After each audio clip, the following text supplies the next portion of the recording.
Olá, olá, muito boa noite, seja bem-vindo, bem-vinda a mais uma live especial, Dia das Mães, Grão de Gente, nessa quinta-feira, 27 de maio, 7 horas, 1 minutinho, e nós estamos ao vivo nas redes sociais da Grão de Gente, no YouTube, Facebook e também no Instagram. Aqui comigo está o Dr. Lúcio Cury e sua filha linda Maitê. Oi! Oi, se escondeu aqui. Não teve jeito, né? Tudo bem, doutor? Isabela? Obrigado, viu, pela oportunidade. E acho que não poderia ser melhor, né? A minha entrevistadora está de 35 semanas aí, cheia de dúvidas. Ah, pois é. É muito interessante, né? Quando nós podemos interagir com um especialista cheio de dúvidas. Mas eu quero dizer o seguinte, doutor. Mesmo assim, a participação de quem está conosco é fundamental. Então, você que está conosco pelo YouTube, pelo Facebook, envie seu comentário, sua dúvida, porque o Dr. Lúcio está aqui para a gente fechar um ciclo de entrevistas que fizemos neste mês de maio. Porque, doutor, se tem uma turma que tem dúvida, é uma mãe de primeira viagem. De segunda viagem, terceira viagem, as dúvidas vão mudando também, não é? Não é só mãe de primeira viagem que tem dúvida. Ou não? Não. E se repete, viu? Porque de um filho para o outro, as dúvidas se repetem. É normal. Muita coisa a gente esquece. Tá. Então, olha, eu quero desejar boa noite aqui para todos que estão aqui.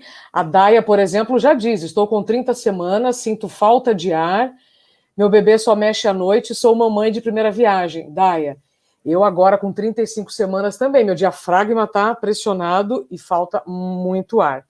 Doutor, antes da gente falar então já sobre essa questão que a Daia colocou, deixa eu só me apresentar aqui e explicar por que estamos num cenário real, não é? Da Grão de Gente. Eu conheci a Grão de Gente, doutor, pela Amanda Françoso, uma grande amiga. Logo que eu soube da minha gravidez, Angelina já estava a caminho, eu cheguei na Grão de Gente, muito preocupada, doutor, como é que eu ia resolver todas as questões que envolvem maternidade na pandemia? Sim. Como é que você vai escolher os elementos do quarto, comprar enxoval? Porque por mais que o leite esteja com a mãe, a gente sabe que um bebê precisa de muita coisa, é um universo. E aí, pelo site da Grão de Gente, eu fui descobrindo tudo, organizando tudo, e pronto, o quartinho está pronto, inclusive pelo YouTube dá para ver por que eu escolhi as cores que eu escolhi e tudo mais. Mas essa, então, sou eu, uma jornalista que trabalha há 24 anos com comunicação em rádio e TV e que está percorrendo os primeiros passos da maternidade. Então, doutor Lúcio, para as mamães como eu, como a Daia, que está aqui, né, 30 semanas, mamãe de primeira viagem, vamos já começar sobre essa falta de ar, por que nós vamos sentindo falta de ar? São várias mudanças ao longo dos trimestres, né, durante os meses da gestação. Sim, tanto da retenção de líquido, né, que dá inchaço, né, por dificuldade do retorno venoso, também pelo que você falou, né, você tem uma restrição da expansão do tórax por conta da barriga, então dá essa sensação de que, né, eu tenho um pouco mais de dificuldade para respirar, fico um pouco mais cansada, fora o peso da barriga, né, tem aquela sobrecarga também motora, né, de membro inferior, de coluna, isso daí é normal, né, e melhora muito no pós-parto. Principalmente as mães que amamentam, elas têm também pela liberação de hormônio, o útero retorna para o seu tamanho normal mais rápido, né? Tá. Sabe que tem aqui um comentário da Kessia, que está com 24 semanas e também sente muita falta de ar. Não tem uma regra, né, doutora? Quando chegar com tantas semanas, você vai sentir isso ou vai sentir aquilo. Em que período essa falta de ar tem que ser observada com mais cuidado? Não, é mais comum porque o primeiro trimestre da gestação é praticamente formação, né? Primeiro, segundo trimestre é a formação do bebê. O último trimestre, né, o bebê já está formadinho, e aí é só ganho de peso. Então, geralmente é nessas últimas semanas aí, né, nesse último trimestre, as últimas semanas que as mães começam a ficar um pouco mais incomodadas, têm dificuldade para dormir, só conseguem dormir de lado, né? O xixi é toda hora, né? Porque também comprime a bexiga, não tem uma complacência tão né, do que é o normal, né? Um pouquinho de xixi já dá vontade de ir no banheiro. Então, o último trimestre geralmente é o pior para a mãe aí por causa disso, que é quando o bebê está com peso. Exatamente. Eu estou sentindo a barriga em cima da perna quando eu sento, sabe? Sentir a barriga em cima da perna é uma sensação muito nova para mim. Para quem está chegando agora, seja muito bem-vindo, muito bem-vinda a essa entrevista, essa troca que nós estamos tendo com o Dr. Lúcio Cury. Dr. Lúcio é pediatra e alergologista. Já já nós vamos falar também sobre esse período agora mais seco do ano, que aumenta as alergias. E quero estimular vocês a trazerem aqui suas dúvidas, porque o nosso momento, doutor, quando a Grão de Gente me propôs conduzir essas entrevistas, foi justamente para levarmos a informação correta para as gestantes e as puérperas, porque nós estamos sofrendo pelo excesso de informação, e não pela falta, né? Não sei se as mamães que estão aqui concordam comigo, mas é tanta informação, e ao mesmo tempo você se sente muito perdida. A Nani, por exemplo, está aqui. Estou com 38 semanas, mais 4 dias eu entendo aqui, e até agora não está saindo nada do meu peito. Será que terei dificuldade para amamentar? E aí, doutor? Não, acredito que não. Até que você tem uma coisa que a gente chama de apojadura, logo depois que o bebê nasce, demora uns 3 a 4 dias para o peito dar uma boa enchida mesmo, né? E você também depende de estímulo, sucção. Então, uma coisa que é muito importante é que logo depois que nasce, né, se o bebê está bem, lógico, né, o bebê está rígido e nasceu bem, a gente já coloca no peito da mãe, já para ter o primeiro estímulo, o primeiro contato, cheirinho, né, a mãe ter o contato com o bebê e já fazer a primeira mamada, né. O leite, ele desce por estímulo do mamilo, né, ao bebê fazer essa sucção, a mãe libera um hormônio, que chama ocitocina, né, um hormônio também que a gente chama de hormônio do prazer, e está totalmente relacionado, né, o ato de você alimentar o seu bebê no peito, isso gera prazer, sim, né, e essa ocitocina, ela estimula um outro hormônio lá na hipófise, que chama prolactina, e aí faz o leite descer. Então, quanto mais o bebê mama, mais a mãe produz leite, tá? Então, isso é muito importante na hora que nascer, já tentar colocar no peito, porque depois do nascimento, o bebê fica cansado também. E aí ele costuma dormir algumas horas, né? Tem bebê que nasce e dorme naquele primeiro dia várias horas. Às vezes a mãe tem um pouco de dificuldade para amamentar nesse primeiro dia. Então, por isso que a gente já tenta colocar logo que nasce no peito. Esse cansaço do bebê tem a ver com o tipo de parto ou naturalmente, independentemente de ser parto normal ou cesárea, ele vai nascer com esse cansaço? O parto é um estresse, né? O ato do parto é um estresse. O parto normal é um pouco mais estressante para o bebê, né? Porque fica ali nas contrações, tem que passar pelo canal, mas é o que é fisiológico, né? Ele tem as suas vantagens tanto para a mãe quanto para o bebê, né? A passagem no canal de parto, ela comprime tórax, então o bebê consegue expelir mais aquela secreção, aquele líquido que fica no pulmão, né? Para a mãe, o parto normal também, ele é mais fisiológico, a recuperação é mais rápida. A gente tem essa cultura, que é uma cultura mais do Brasil mesmo, da cesárea, né? A mulherada fica muito preocupada com a parte da estética, cicatriz, né? Porque você acaba, para ajudar na passagem no canal de parto, fazendo ali um piquezinho, né, abrindo, mas isso daí não é o maior dos problemas, isso daí dá para recuperar normal, e para o bebê é muito melhor o parto normal, e para a mãe, né, é o que é fisiológico, né. Existe alguma diferença, doutor? A Marinamis Alves, pelo Facebook, ela pergunta se em parto cesárea, aliás, quanto tempo leva para o leite vir normalmente no parto cesárea? Tem diferença se o parto é normal ou cesárea? Não tem diferença, tá? Esse primeiro estímulo é muito importante, lembrando que o bebê nasce com um estômago muito pequenininho, né? É praticamente o tamanho de uma cereja, né? Mas ele aumenta de tamanho muito rápido, né? Então, assim, o bebê nasce mamando ali pouquíssimo, né? Tipo 10, 15 ml, e no final do primeiro mês o bebê já mama ali mais de 100 ml. E essa primeira semana, às vezes a mãe tem um pouco mais de dificuldade, tanto para acertar pega, o bebê ainda não tem tanta força para fazer a sucção, né? Então, tudo isso atrapalha um pouquinho, mas eu sempre falo para as mães que tem que insistir, porque geralmente a maioria das mães que eu já vi parar de amamentar foram nos primeiros 15 dias, né? Porque rachou, porque doeu, não acertei, fiquei estressada e acaba desistindo. Então, a gente sempre estimula, eu sempre estimulo elas e falo isso, ó, os primeiros 15 dias vão ser os mais difíceis, não desiste, né? Depende de estímulo. Eventualmente, a gente ajuda com complemento, de preferência com complemento do próprio peito, né? Porque é aquela dificuldade de acertar pega, de posicionar, mas o peito muitas vezes está enchendo, então, assim, ordenha um pouco e fornece esse leite num copinho para o bebê, você faz esse complemento, ajuda ele.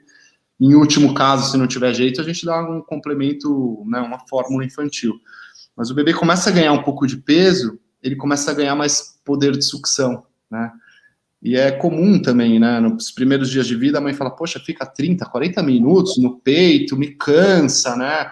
Geralmente nesses primeiros dias dura mesmo, 20, 30 minutos, às vezes até mais uma mamada.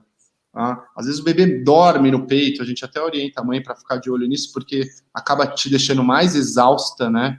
Ele já mamou o que tinha que mamar e tá chupetando ali. Deixa aquele mamilo úmido, racha, e aí quando você tira do peito, que ele dormiu, não dá meia hora, ele quer mamar de novo, né?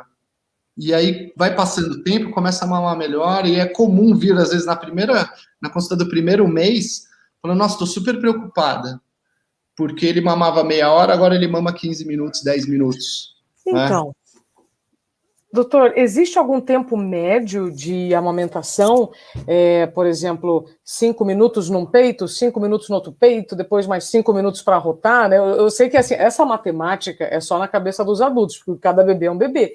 Mas sim, esse negócio de ficar mamando 30 minutos num peito e 30 no outro, isso é ideal? Então, isso que você está falando é importante, né? Primeira semana de vida, você tem um leite que não ajuda muito a ganhar peso, que é o colostro, mas é um leite que está cheio de anticorpo. Você está me atrapalhando. Você está cheio de anticorpo. Então, é uma vacina natural também, né? Então, esse leite é muito importante para proteger o bebê. Às vezes, nessa primeira semana, o bebê ganha peso direito, né? É comum as crianças saírem da maternidade com perda de peso, até ter um limiar que é tolerável, que é até 10% de perda, né? Do nascimento. Então, nasceu com 3 quilos, até 2.700 você tolera. Mais do que isso, não. Conforme vai passando as semanas, né, na primeira para a segunda semana, é um leite de transição que a gente fala. Depois de 2 semanas, 14 dias, 15 dias, você já tem o seu leite tá maduro. Numa mamada, o bebê mama 3 tipos de leite. Ele mama primeiro um leite anterior, num peito, tá? Um leite anterior que ele é 80% água, então esse leite vem para matar a sede do seu bebê. Durante a mamada, esse leite, ele vai ficando mais rico em vitaminas e minerais, e há um leite que é posterior.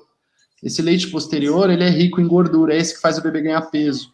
Então, o ideal é você não trocar de peito, senão seu bebê mama muito esse leite anterior, ele distende mais o abdômen, ele não sacia, porque ele não chega naquele leite gorduroso, né, e atrapalha no ganho de peso. Então, é um peito por mamada, tá? Então, tenta sempre esvaziar um peito nessa mamada, na próxima mamada, você vai ofertar o outro peito, tá?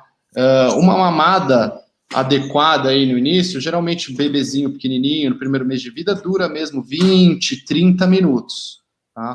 E com o passar do tempo, isso vai diminuindo, porque ele consegue resolver o problema dele, a fome dele, mais rápido. Então, já no primeiro, às vezes segundo mês de vida, mama 10, 15 minutos e já sacia.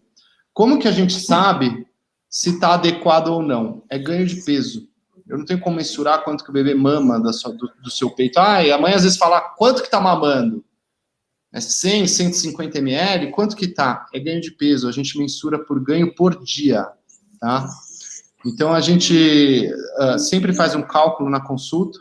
Primeiro trimestre de vida, o bebê tem que ganhar 25 a 30 gramas por dia.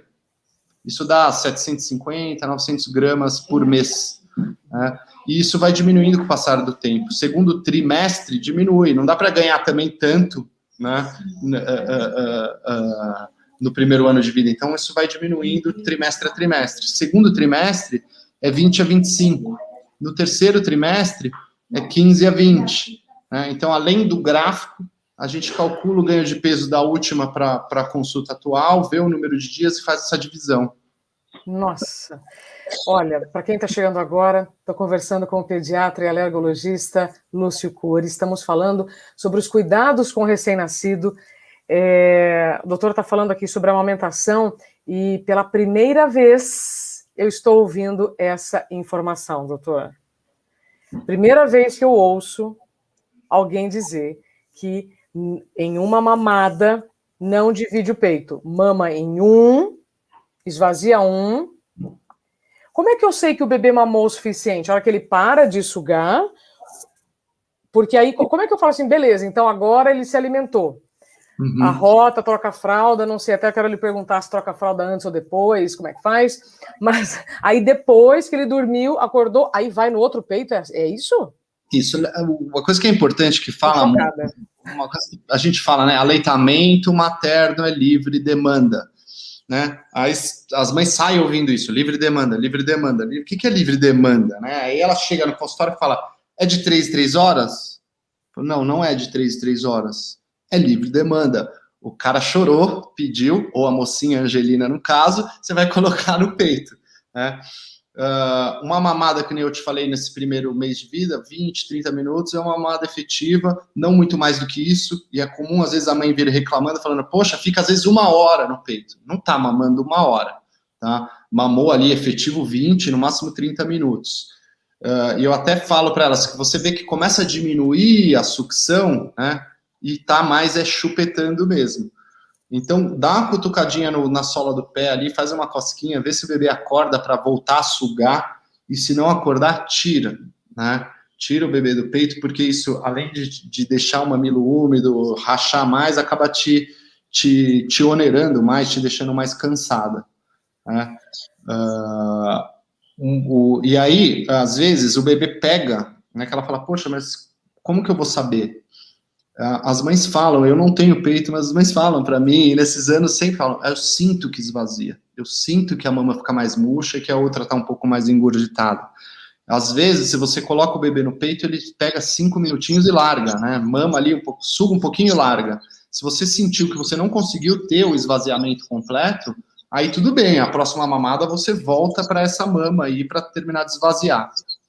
Tá? Mas é sempre interessante uma mama por vez, para chegar naquele leite que eu te falei que é o posterior, que é um leite que ele é mais gorduroso, ele é mais amarelado, é mais grosso.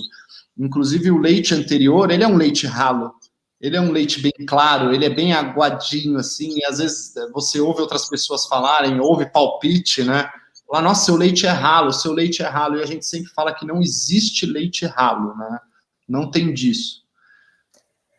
Estou impressionada, queria saber se vocês que estão aqui no chat, tanto do YouTube quanto do Facebook, sabiam dessa informação do Dr. Lúcio, né? Porque até hoje eu só ouvi, não, vai 20 minutos num peito, 20 no outro. Eu falo, mas gente, mas... E agora, pronto, uma informação que pode mudar tudo. Doutor, aqui no nosso papo anterior ao vivo, você me disse que as dúvidas nascem quando o bebê nasce. No meu caso, as dúvidas já nasceram muito antes, né? A Angelina está prevista para julho, eu estou poupando energia aqui, esperando essa live o mês inteiro em maio para saber se eu devo fazer algum curso de amamentação ou se eu espero realmente na hora da maternidade, por conta do Covid, eu não posso nem visitar a maternidade, não tem curso presencial. Porque entre o bebê nascer e ir ao pediatra para ter a orientação correta, vai ter muita mamada aí. Então, assim, o que eu e outras mamães de viagem fazem? Vale a pena um curso mesmo virtual para amamentação? Eu acho que vale, você pode fazer, mas você vai acabar aprendendo na prática mesmo, né? Acho que se você se adiantar de algumas informações, como essa que eu lhe falei, que é importante, posicionamento de pega é importante, então você já chega mais preparado, eu acho que é legal.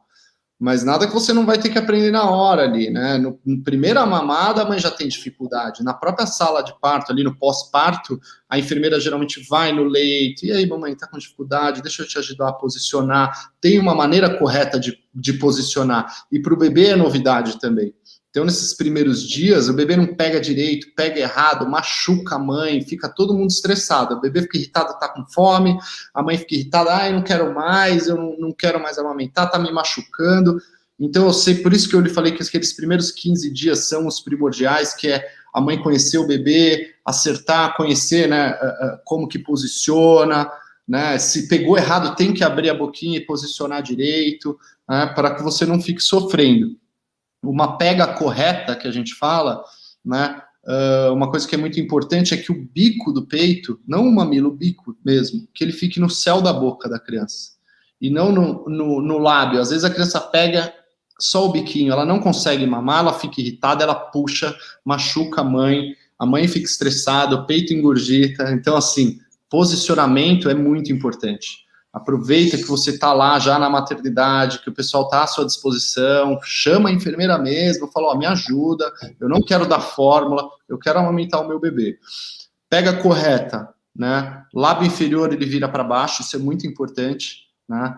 O bebê tem que tocar o queixo ao seio, a mama da mãe, o nariz não pode obstruir, então o nariz não encosta, o queixo encosta. O lábio inferior virado para fora, o lábio superior não vira para fora, mas ele cobre quase que toda a areola. Né? Você vê que a areola aparece só um pedacinho dela. E a bochecha cheia, isso é muito importante. Às vezes você vê o bebê ali no peito, ele não está conseguindo sugar direito.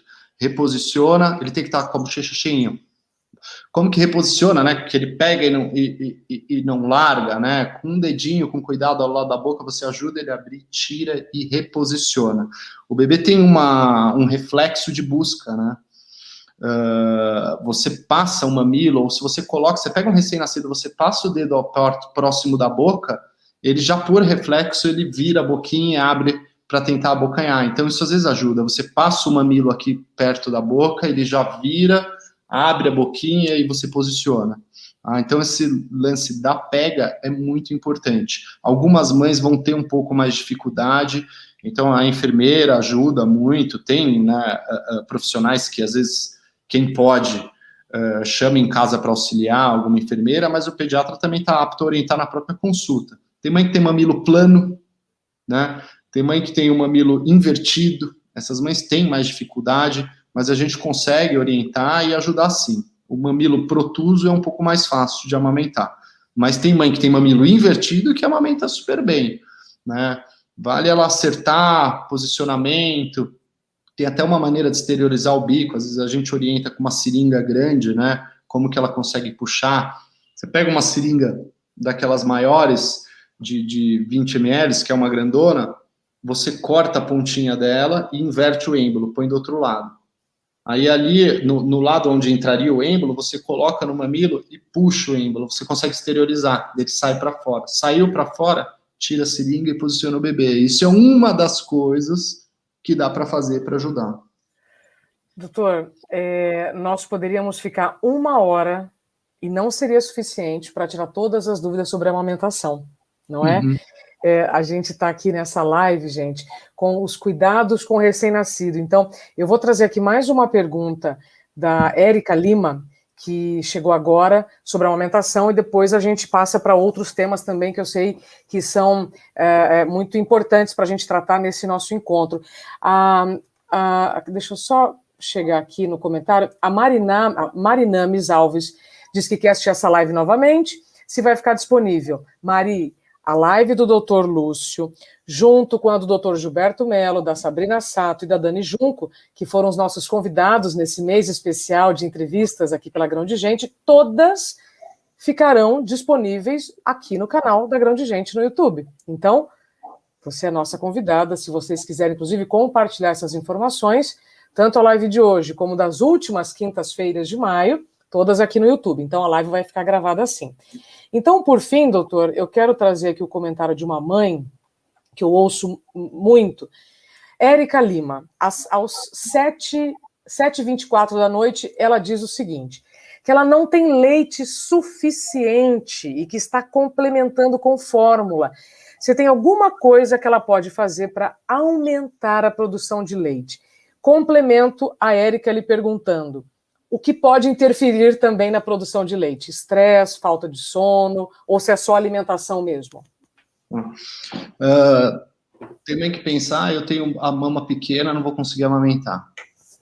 Eu tenho prótese, vai atrapalhar. Não atrapalha. Eu sempre falo assim, o que mais estimula leite é colocar o bebê para mamar. Quanto mais mama, mais produz. Algumas mães têm um pouquinho mais de dificuldade, às vezes, do posicionamento. Eu, eventualmente, ajudo com medicação. Existem medicações que você consegue ajudar. Tem até aquele hormônio que eu falei no início, a ocitocina, para aplicação intranasal, que você aplica logo antes da amamentação, ajuda o leite a descer. Tem alguns medicamentos que ajudam a aumentar um pouco a produção do leite, mas eu acho que a mãe não pode ficar dependente disso. Então, eu até ajudo, né, com medicação, porque eu vejo assim, está muito desestimulada, o bebê não está ganhando peso muito bem, então eu entro com medicação e tento tirar o mais rápido possível. Mas muitas vezes, a mãe achando, mama pouco, você consegue corrigir oferecendo um complemento, mas não com fórmula, com o próprio leite materno ordenhado. Então, aí, quando você acerta com isso, você vê que não é o leite que está produzindo pouco. Às vezes é a dificuldade da mãe mesmo, né, de posicionamento. O problema do estresse, sim, né, alguns alimentos estimulantes, sim, né, atrapalham na produção de leite. Está muito estressada, está nervosa, a cafeína é uma coisa que também atrapalha, né, alimento estimulante no geral atrapalha.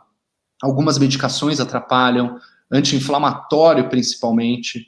Então, inclusive, quando você precisa fazer com que a mãe seque o peito por algum problema dela, né, que ela não pode amamentar e ela precisa interromper a amamentação, que é a última coisa que o pediatra gostaria, a gente faz isso além de compressa gelada, né, algumas orientações que ela pode fazer ela mesma, a gente dá medicação anti-inflamatória para diminuir a lactação.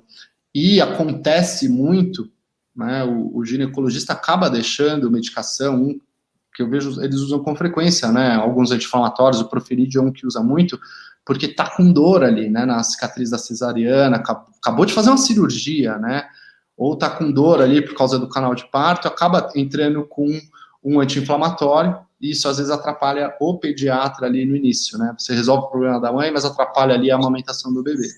Então, cabe a gente a tentar conduzir isso daí, vamos tentar então um analgésico, ver se você consegue segurar com uma dipirona, que não vai influenciar tanto, quanto um anti-inflamatório, e aí você dá a medicação para ver se ela consegue aumentar um pouco a lactação, né, e a gente vai conduzindo isso daí, mas algumas coisas podem atrapalhar sim. Nossa, acabou de chegar uma informação aqui que eu vou ter que mudar todo o meu raciocínio. Uma pergunta, na verdade. A Damares Mariana, doutor, meu parto está previsto para amanhã e ainda não saiu o tampão. Tive pequenas contrações de treinamento. Será possível que meu bebê nasce amanhã? Damares do céu, você quer me matar do coração, filho? Assim? Pera, gente. Doutor, responde essa mãe aqui antes da gente continuar, por favor. Depende, né, se o bebê está a termo ou não. Se ele está com data marcada, é que ele deve estar passando do tempo, né? O bebê é termo até 40 semanas, né? Então, assim, se não, você está chegando ali próximo, geralmente o obstetra marca e induz o parto, muitas vezes, dá medicação para começar a fazer as contrações para nascer no tempo certo, porque nascer muito tarde, também esperar muito, 41, 42 semanas, já vi neném nascer, você tem complicações também, principalmente uma que é comum, é o bebê evacuar dentro da barriga da mãe, né? Ele faz aquela primeira evacuação, que é o mecônio, e aquele líquido amniótico, que era um líquido claro, ele fica um líquido marrom cheio dessas fezes, são fezes que são estéreis, mas aquilo funciona como uma cola, né? E isso cola nos alvéolos e atrapalha muito a primeira respiração, o pediatra na sala de parto, a gente muitas vezes tem que entubar essa criança só para aspirar a via aérea, né? Entuba, aspira e tira o tubo, não que você vai manter sob ventilação, mas as crianças às vezes têm mais dificuldade respiratória nos primeiros horas de vida. Então, eu não sei o contexto, quantas semanas que ela está, mas o médico dela deve ter orientado para nascer no tempo certo, ele deve estar acompanhando. Às vezes você tem 36 semanas, não está pronto ainda, mas mãe diabética, por exemplo, ela nem é diabética, pode ser diabetes gestacional, esses bebês crescem mais, são bebês que a gente chama de GIG, né, que é o grande para a idade gestacional. Então você vê lá, a mãe está com 36 semanas, a criança está ali com peso estimado de 3,5 kg, 3,800. né? Então, acaba adiantando, às vezes, né, esse parto. Bom, Às vezes a mãe tem hipertensão, então cada caso é um caso, né? Mas, assim, será que nasce amanhã? Provável. O obstetra está conduzindo, está acompanhando você faz tempo aí, tem um pouquinho de paciência, segue as orientações dele, e, se Deus quiser, vai nascer amanhã sim. Damares, eu te desejo uma boa hora e recomendo o seguinte: manda um zap agora para o seu obstetra, né? Conversa com ele. Com essa dúvida da Damares, doutor, vieram várias aqui sobre o que é tampão. A Damares está dizendo que amanhã faz 40 semanas. Damares, dá uma ligada lá para o seu médico, Damares, né? Melhor checar com ele realmente se há algum movimento que você pode fazer ou não, enfim. Muitas perguntas vieram aqui sobre o que é tampão. Antes de lhe passar essa bola, doutor, quero dizer que ainda ficaram muitas dúvidas aqui sobre a amamentação. Muitas. Eu sinto muito e não temos tempo para falar sobre tudo, tá, meninas? Mas no site da beabagrãodegente.com.br tem vários cursos, inclusive do Dr. Lúcio Cury e também do Dr. Gilberto. E a Grão de Gente está dando 50% de desconto nos cursos até o dia 31 de maio. Então, se vocês entrarem no site beabagrãodegente.com.br, coloquem no campo de desconto o cupom MAE, M-A-E, sem acento, que vocês terão 50% de desconto. Então, vale a pena buscar as informações corretas, tanto do Dr. Lúcio como do Dr. Gilberto Mello, que também foi um dos nossos convidados nesse mês, que tem cursos fantásticos sobre parto, pós-parto, nutrição, amamentação. Tá? Aproveite, então, esse desconto de 50% até o fim do mês de maio. Doutor Lúcio Cury, o que é tampão? O tampão mucoso, ele fica ali no colo do útero, ele protege, né, a entrada de bactérias, ele é uma proteção, uma barreira que a mãe tem, que já começa nos primeiros meses, nas primeiras semanas de gestação, e que por volta da 37ª, que é quando começa a ficar pronto para nascer, ela tem a perda desse tampão, desce, né, uma quantidade de muco, né, e que aí ali, a partir dali, a qualquer momento pode iniciar um trabalho de parto, né.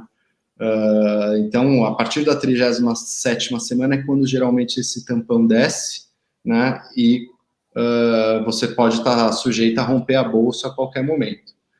Então, o tampão geralmente sinaliza, por isso a preocupação da moça, eu esqueci o nome dela, acho que é Damares, que o tampão ainda não saiu. Então, cada caso é um caso, por isso que eu te falei, por que ele marcou já o parto para amanhã, se o bebê está grande, ou já está pós-termo, ele já está com 39 para 40 semanas, então cada caso é um caso, mas o tampão ali, ele está para proteção do bebê. Doutor, a Joelma pergunta aqui, mas a gestante não pode esperar 10 dias depois da data provável do parto? Então, a data, a DPP, né, que eles falam data provável do parto, geralmente o cálculo é para 40 semanas.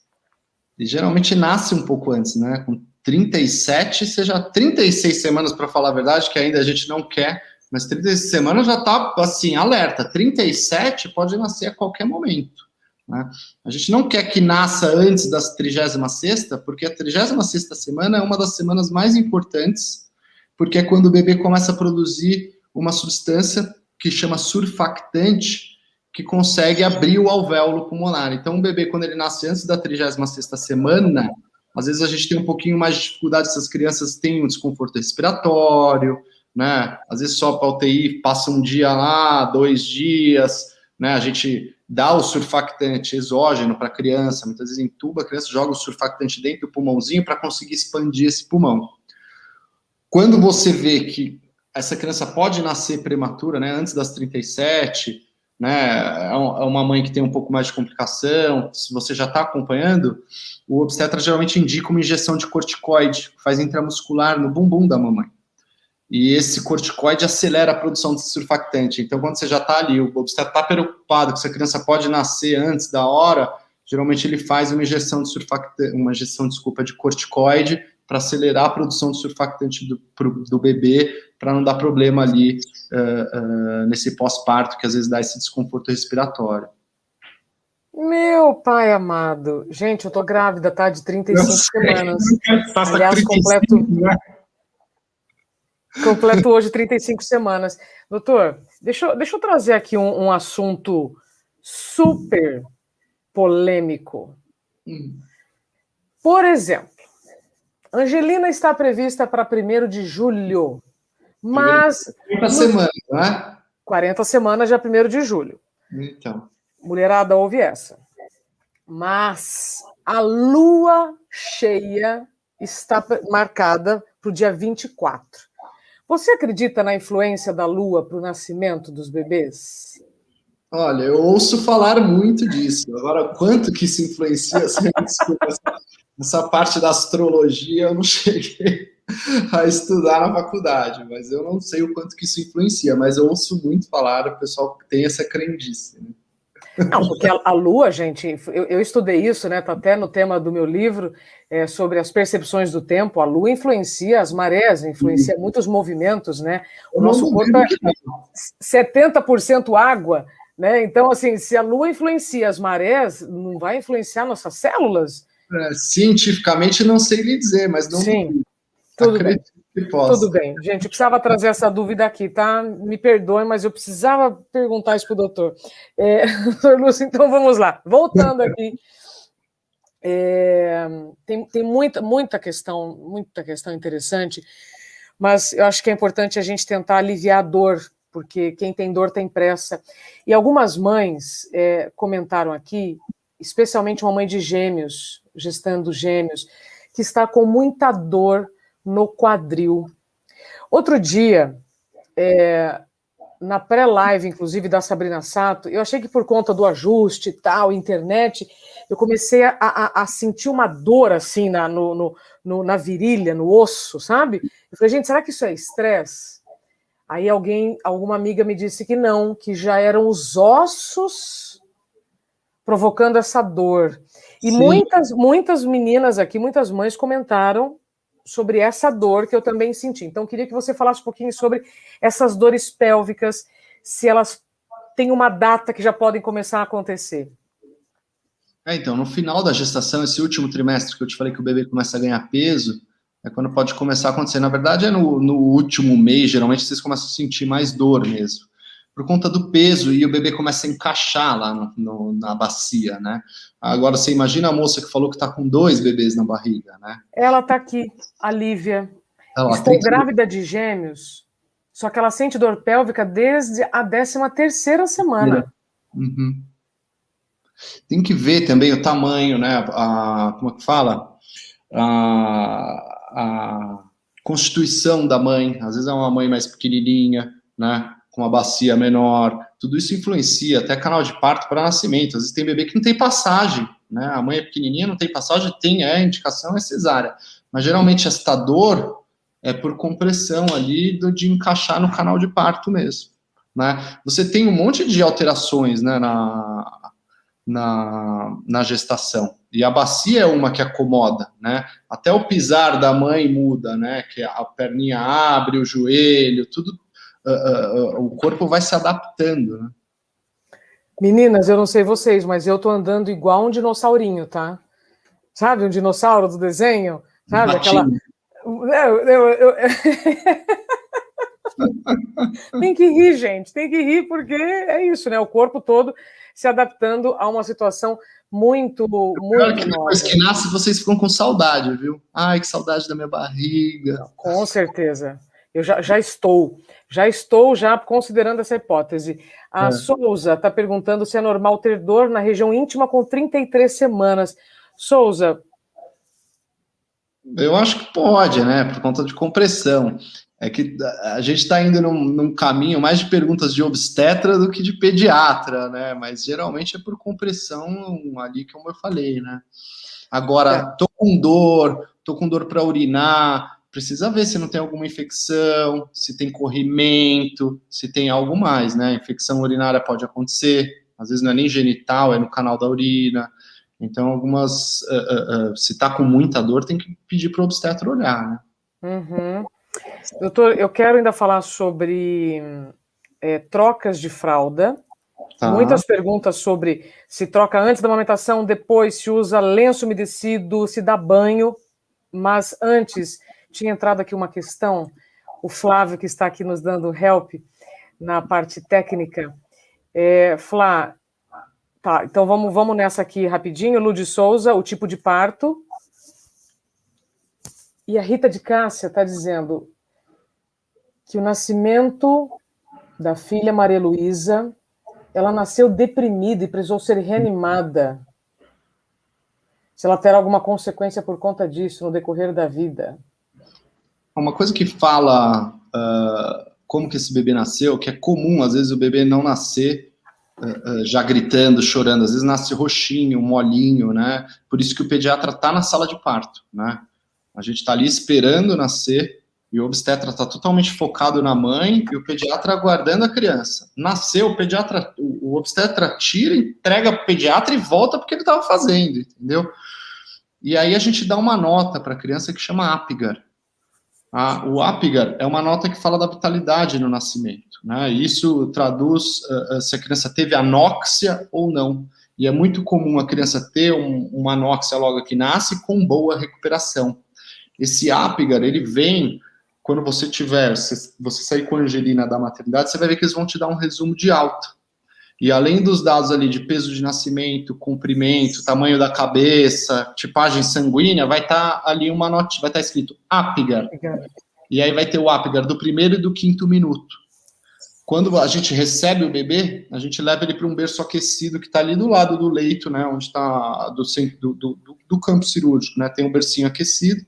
A gente leva o bebê para lá e tem um reloginho. A gente liga um reloginho e começa a fazer as manobras que tem que fazer. Tem uma sequência que o pediatra faz, né? Seca, aspira via aérea, estimula, tal. Mas quando dá 1 minuto, e que ele está olhando o reloginho, apita, e ele faz a nota. Essa nota é rápida, a gente faz na cabeça para ver a vitalidade. Então, por exemplo, são 5 critérios. Cor da pele, né? E todas são 5 critérios que a nota vai de 0 a 2. E abaixo de 7 é uma anóxia. Então, assim, cor da pele, cianótico é 0, pálido é 1, rosado é 2. Tá? Frequência cardíaca, batimento ausente é 0, abaixo de 100 batimentos é nota 1, mais do que 100 batimentos por minuto, nota 2. São padrão vários critérios. Né? Padrão respiração ausente, 0, respiração irregular, 1, respiração regular, choro forte, 2. Tônus muscular, né? O bebê tá durinho ali, firme, ou o bebê tá mole, largado. Então a gente faz esse Apgar. Esse Apgar é muito importante. Mas existem algumas crianças que, mesmo com Apgar bom, apresentam uma coisa que a gente chama de desconforto respiratório precoce. Às vezes tem um pouco mais de acúmulo de líquido no pulmão, ela tem um pouco mais de dificuldade para respirar naquelas primeiras horas de vida, e é comum o bebê sobe para a UTI, né, fica um pouco no oxigênio, na incubadora, né, e a gente tem que acalmar a mãe e falar, um desconforto respiratório precoce, logo vai descer. A criança estabiliza em horas, geralmente não fica um dia, não fica nem um dia na UTI, desce e volta para o alojamento conjunto, que é o que a gente quer, a criança junto com a mãe. Mas é uma coisa que pode acontecer. Se for um desconforto respiratório precoce, ou uma anóxia ali naquele 1º minuto de vida, com boa recuperação, o bebê não vai ter problema. Tem criança que nasce com quadro importante, grave, e aí o pediatra não faz só o Apgar de 1º e 5º minuto. Enquanto a gente está ali, está em cima daquela criança reanimando, a gente continua dando o Apgar a cada 5 minutos. Então, às vezes, tem criança que tem Apgar de 1, de 5, de 10, de 15, de 20 minutos, e ele continua dando Apgar até subir para a UTI, né? Então, isso às vezes acontece. Tem criança que nasce com probleminha assim, né? Se foi aquele desconforto respiratório com boa recuperação, essa criança não vai ter problema nenhum. É uma coisa que a gente está acostumado a conviver com isso. Tá certo. Doutor, a Adriana pergunta sobre a troca da fralda, se precisa fazer a cada mamada. Tá. Eu vou dar uma bobeirinha que eu vou falar para vocês. Você repara aí que você deve ter ganhado umas fraldas, já deve ter feito seu chá de bebê aí. Vou fazer sábado, digital. Vai ser sábado? Digital, né? Quando chegar as fraldas, você vai receber uns pacotinhos de fralda de recém-nascido. E bebê recém-nascido faz xixi muito pouquinho, né? E não é legal você deixar o bebê com a fralda úmida há muito tempo, porque aquilo assa, né? As fezes podem ser ácidas, a urina é ácida, e com o atrito, né, você acaba assando o bebê. E para você cuidar de uma assadura, aquelas assaduras mais importantes, é muito mais difícil do que você evitar. Então não deve deixar o bebê com a fralda úmida. Fez um pouquinho de xixi, troca. E aí, como eu estava falando das fraldas de recém-nascido, a maioria delas, né, as fraldas melhorzinhas, elas têm um risquinho no meio amarelinho. Não sei se você já reparou isso daí. E aí, quando é só fralda de recém-nascido, neném maior não tem. Tem um risco amarelo no meio da fralda. O bebê faz xixi, esse risco muda de cor, ele fica azul. Porque às vezes o volume de urina é tão pequeno que você ali abre o body ali, só afasta a roupinha, você já vê que o risquinho tá azul e você apertando você não sente que a fralda tá cheia. Então já tá na hora de você trocar. Não deve ficar segurando fralda há muito tempo. Inclusive menina, né, que o canal da urina é menor, você tem maior risco de fazer infecção ascendente, infecção urinária. Então não tem que ficar com cocô ali na vagina também, né? Viu que a fraldinha tá cheia, mesmo que seja um pouquinho de xixi, troca. Quantas fraldas é normal trocar por dia, né? Num recém-nascido, num bebê pequeno? 5 a 6 fraldas por dia é geralmente o que acontece, tá? Fralda ecológica. E junto com a fralda ecológica eu lhe pergunto, troca a fralda antes de amamentar ou depois? Então, depende, porque tem bebê que faz uma coisa que chama reflexo gastrocólico, né? É muito comum, né? Primeiro porque está acertando flora intestinal, então o hábito intestinal não é regular, né? Então tem bebê que mama e faz cocô, dá uma distendida no estômago, isso faz um reflexo, que a gente chama de reflexo gastrocólico. Então tem bebê que acaba fazendo mama, termina de mamar, ou durante a mamada ele evacua, né? Como tem bebê que às vezes faz um cocô por dia e as outras fraldas são de urina. O ideal fez o cocô ou xixi, troca a fralda, tá? Tá. Independente se vai ser antes ou depois, veio o número 1, número 2, troca. Fralda ecológica, doutor, o que é isso? Eu acho que o que ela está falando de fralda ecológica tem algumas fraldas de pano. Eu não sou tão velho, mas não sou tão novo, mas a minha mãe fala, ela usava fralda de pano e lavava. Mas existem fraldas hoje que você compra que são laváveis e que ela já vem com um botãozinho, tudo, para você não ter que ficar usando fralda descartável, que você polui e gasta um monte. Então eu já recebi mães com fralda, você compra, a fralda é industrializada, mas é uma fralda que é lavável, né? É interessante, mas é uma coisa que te onera também, te dá mais trabalho. Você vai ter que lavar aquelas fraldinhas, mas não é problema algum. Tem que experimentar, né, doutor? A Jaqueline Braga, ela traz uma pergunta aqui, se é normal o recém-nascido ficar sem defecar durante bastante dias. Tá, isso é importante, é uma dúvida comum. Como eu lhe falei, o hábito intestinal não é regular.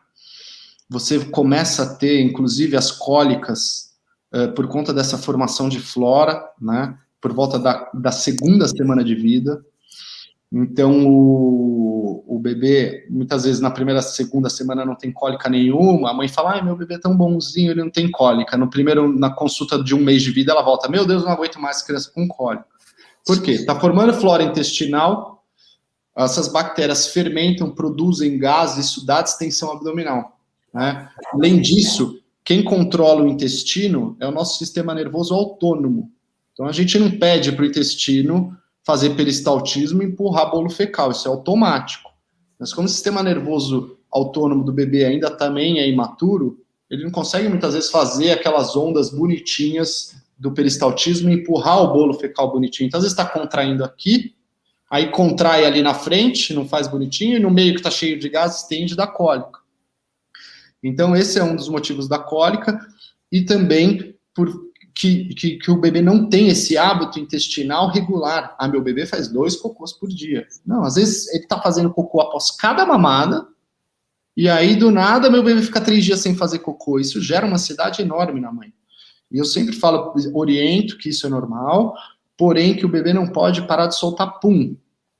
O meu bebê está 3, 4, até 5 dias sem fazer cocô. Solta pum, você pode ficar mais tranquila, né? Geralmente até o 7º dia sem fazer cocô, se o bebê solta pum, a gente não faz nada. Se chega aí numa semana sem fazer cocô, é bom que o pediatra avalie, tá?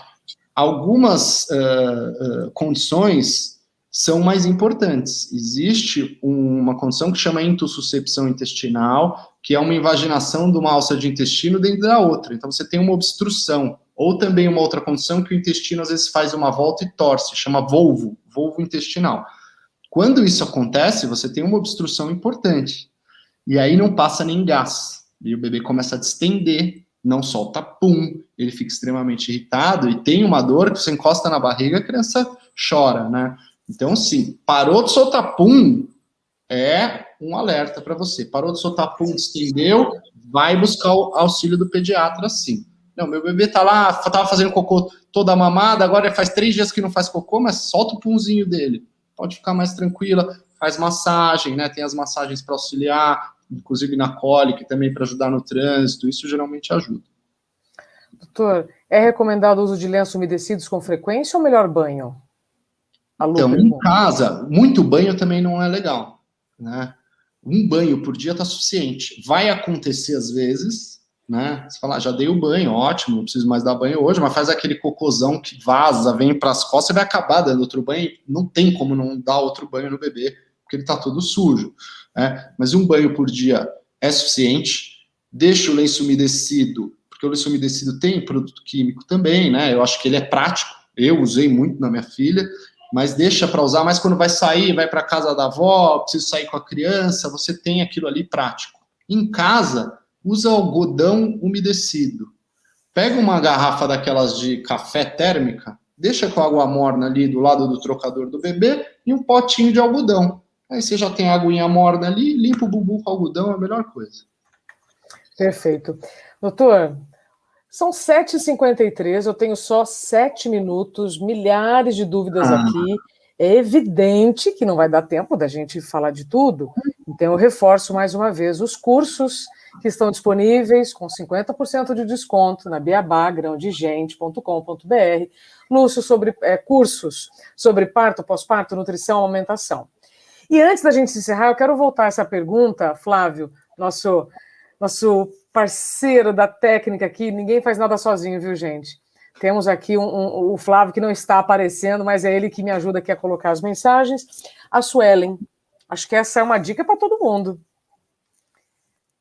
Uma dica para conseguirmos acalmar o bebê e fazê-lo parar de chorar, principalmente nas madrugadas. Como reconhecer os choros, né? Como fazer o bebê parar de chorar. Tá. Uma coisa que eu queria ter falado lá no começo, né, que a gente falou de livre demanda de leite. Livre demanda é livre demanda. O bebê chora, pede, e nesses primeiros meses de vida ele tem demanda noturna também. Você, infelizmente, vai ter que acordar e ir lá amamentar. Às vezes, quando a mãe está muito estressada, até vou te dar uma dica, eu falo para uma mamada da noite ela pular, mas não ela pula, não o bebê. Ela ordenha, deixa um ordenho, o pai vai lá, ou alguém que está com a mãe dando auxílio, dá essa ajuda para até a mãe poder descansar mais, né? Porque você tem que amamentar, principalmente no primeiro mês de vida, a cada 3 horas, por conta do risco de hipoglicemia. A gente tem tecido gorduroso. Se a gente entra num jejum prolongado, a gente queima gordura, joga glicose na corrente sanguínea. O bebê não consegue fazer isso, recém-nascido, ele faz hipoglicemia. E a primeira manifestação da hipoglicemia é rebaixamento do nível de consciência. Então, pô, um cara que dorme o dia inteiro, rebaixou o nível de consciência, você não vai nem perceber, né? Então, tem que amamentar de 3 horas. Agora, o irritar, o bebê está muito irritado, precisa ver se não é cólica, o que está gerando desconforto, tá? Algumas coisas geram desconforto e é mais simples do que se imagina. Eu sempre falo para seguir uma sequência que fica mais fácil, né? Principalmente esse primeiro, segundo mês, você fala, todo mundo fala que eu vou reconhecer o choro, essa criança chora, eu não sei do que ela quer. É choro de fome, tá sujo. Então, assim, chorou, primeira coisa que você vai pensar é que teu bebê tá com fome. Então, chorou, põe no peito. Não, ele não quer, ele tá irritado, parece que não é o peito, não tá com fome. Segunda opção, meu bebê tá sujo, confere a fralda. Então, não quis mamar, dá uma olhada se não tem cocô na fralda. O bebê se incomoda com a fralda suja. Não, a fralda está limpa. A fralda está limpa, pensem em frio ou calor. Tá? Então, o bebê sente frio, o bebê sente calor, E é muito comum o pessoal achar que bebê sente mais frio do que a gente e encapota a criança. E a criança muito agasalhada, ela se incomoda, ela sua, ela faz brotoeja, ela fica irritada, ela chora. Dá uma conferida se não está com roupa demais. Não, não é. Não está com fome, não está sujo, não é frio, calor, provavelmente é cólica. Então você deixa a cólica por último. Aí, massagem, compressa, com compressinha morna, existem as medicações que o pediatra pode orientar. O bebê, ele tem um sono que ele não consegue manter um sono profundo, um sono REM muito longo, né? Então, quando ele entra naquele sono REM, dura um pouco de tempo, e ele tem aquele sono mais superficial, apesar de que ele dorme praticamente aí um recém-nascido mais do que 16, 18 horas por dia. Mas eu sempre falo para as mães começarem a criar uma rotina de sono desde os primeiros dias de vida. Primeiro, segundo mês, ele não sabe o que está acontecendo, mas você já começa a fazer aquela rotina. Durante o dia tem uma soneca atrás da outra, parece que dorme o dia inteiro, mas vai dormir no contexto do dia a dia da casa, né? Você está ali fazendo a sua carrinho, né? É dia, estamos aqui, tem barulho, tá dormindo lá, paciência. O sono da noite, você faz um preparo, né? E aí, com o passar do tempo, com 3, 4 meses, a criança já começa a entrar naquela rotininha. Por isso que existe, não sei se você já viu, não tem shampoo hora de brincar e hora de dormir? É para fazer associação de cheiro, né? Então, tá chegando a hora de dormir, né? Eu vou dar um banho relaxante no meu bebê, vou fazer uma massagenzinha nele, né? Vou pôr uma roupinha agradável para ele poder dormir, vou abaixar a luz do quarto, vou ligar um som, e aí você começa a fazer essas associações. Durante o dia, não. Então, assim, isso eu fazia com a minha filhota aqui, ajudou pra caramba. Então, sempre quando chegava a hora de mamar, essa mamada da noite, né, ela passava pelo banho, a gente dava o banho com aquele shampoozinho para ela sentir aquele cheirinho, tinha a nininha dela com o cheiro do papai e da mamãe que a gente deixava na cama, e aí a mãe ligava um som, quando eu ia ajudar também punha, né? A gente tinha um aparelhinho que fazia um som, mas você tem aplicativo no celular, né? Tem som de chuva, som de secador de cabelo, tem musiquinha, qualquer um que você escolha. Mas aí começa a associar. Nossa, agora tá mais escuro, a minha mãe me deu banho, eu já tô ouvindo aquela música, eu vou mamar e eu vou dormir. Então, parece que não, mas quando você começa a criar esta rotina, essas crianças são crianças que dormem melhor. Né? São crianças que chegam ali 4, 6 meses, acordam uma vez, né? Conseguem dormir mais. Se você não faz uma rotina, às vezes é mais bagunçado para o bebê começar a entender o que é sono, vigília, né? Então, essas são algumas dicas que você já pode ir preparando para quando seu bebê tiver ali 4, 6 meses, ser um bebê que dorme bem. Né? Aquela mãe que fala, meu bebê dorme super bem. Você fala, pá, é mentira. Não, dá para fazer sim. Que orgulho. Então dá para criar os rituais. Agora, por fim, a Joelma Lima, se o bebê passa a noite dormindo, deve acordar o bebê para amamentar? Tá, isso aí você deve pedir orientação do pediatra quanto ao ganho de peso. Eu sempre oriento meus pacientes que no primeiro mês de vida vai acordar sim. É que nem a gente falou lá no começo, aleitamento é livre demanda, mas não deve ficar mais do que 3 horas sem mamar por conta de risco de hipoglicemia. Então, passou ali 3 horas, o bebê não chorou, você vai lá, vai pegar ele no berço, dá uma cutucada no pé dele para ele acordar e vai pôr na mama. Mamou, volta a dormir. Bebê tá ali, primeiro mês de vida, primeira consulta, já ganhou pra caramba, ganhou ali as 900 gramas, às vezes extrapola, já tem um tecidozinho gorduroso, dá para deixar um pouco mais. Mas primeiro mês, principalmente, acordar para mamar sim. Né? Vai lá, vai tirar do berço e vai pôr no peito. Doutor Lúcio Cury, que aula que nós tivemos. Doutor Lúcio Cury é pediatra, alergologista. Nem deu tempo da gente falar sobre as alergias, né, desse período do ano. Mas, enfim, espero ter outras oportunidades, doutor, para trazermos tantas informações relevantes aqui pela grande gente. Muito obrigada pelo seu tempo. Eu que agradeço, já te acompanho, foi um prazer estar aqui com você e acho que não tinha ocasião mais oportuna de conhecer você com 35 semanas de gestação e bater esse papo. Eu já fiz outras lives aqui, a gente sempre acha que o tempo é curto, né? Passa muito rápido, tem um monte de dúvida que a gente não conseguiu responder, mas estou aqui à disposição, marcaremos outras. Doutor, para quem quer lhe seguir pelo Instagram, além dos cursos que estão no Beabá Grão de Gente, quais são as suas redes? Eu tenho o Instagram, é o que eu mais uso, que é o Dr. Lúcio Cury, tá? E a minha rede profissional é essa. O Facebook eu não uso, é mais o Instagram mesmo. Maravilha. Então, muito obrigado, doutor, pelo seu tempo. Eu aproveito também para agradecer o tempo e a confiança de todas que nos acompanharam, muitas enviando comentários. Muita gratidão aqui por tudo que você trouxe, doutor. Realmente, a gente sabe que uma informação muda tudo e eu espero que essa noite, então, a gente tenha trazido informações para aliviar um pouco a angústia, né, de todas as mães, porque são muitas dúvidas, são muitas informações, mas a gente tem que procurar no lugar certo as informações. Né, o excesso de acessos também pode provocar estresse, enfim. Então, muito obrigada a todos. Foi um privilégio poder conduzir as entrevistas para a Grão de Gente nesse mês de maio. Lembrando que a entrevista do Dr. Lúcio, a do Dr. Gilberto Mello, da Dani Junco e da Sabrina Sato estão disponíveis aqui no canal do YouTube. Doutor, muito obrigada, muita saúde para você, a todas as mamães. Eu que queria agradecer, queria só deixar um último recado, né, que a gente falou no começo, se esforcem, né, tá cheio de mãe aí para ter bebê, você é uma delas, faça esforço nos primeiros 15 dias, ouve o que eu tô falando, vocês vão sofrer um pouquinho para amamentar, mas depois a coisa começa a andar, primeiro mês de vida já tá tudo engatilhado, já tenho o jeito de meu bebê mamar, e é uma proteção, está mais do que comprovado a passagem de anticorpo pelo leite, inclusive de Covid, né? De mãe que já teve Covid ou de mãe que recebeu vacina de Covid, que o anticorpo está bombando no leite materno. Então, assim, mais um motivo para que vocês façam esse esforço, né? É leite humano para humano, né? Então, gratidão aí por tudo da Grão de Gente, fico aqui à disposição. Perfeito. Um beijo na Maitê, fofinha, e até breve. Aqui, né? Você viu que eu tive que andar e pular com a avó. Tá tudo certo. Gente, obrigado, um beijo grande para vocês, muita saúde a todos. Até breve. Um beijo, tchau, tchau.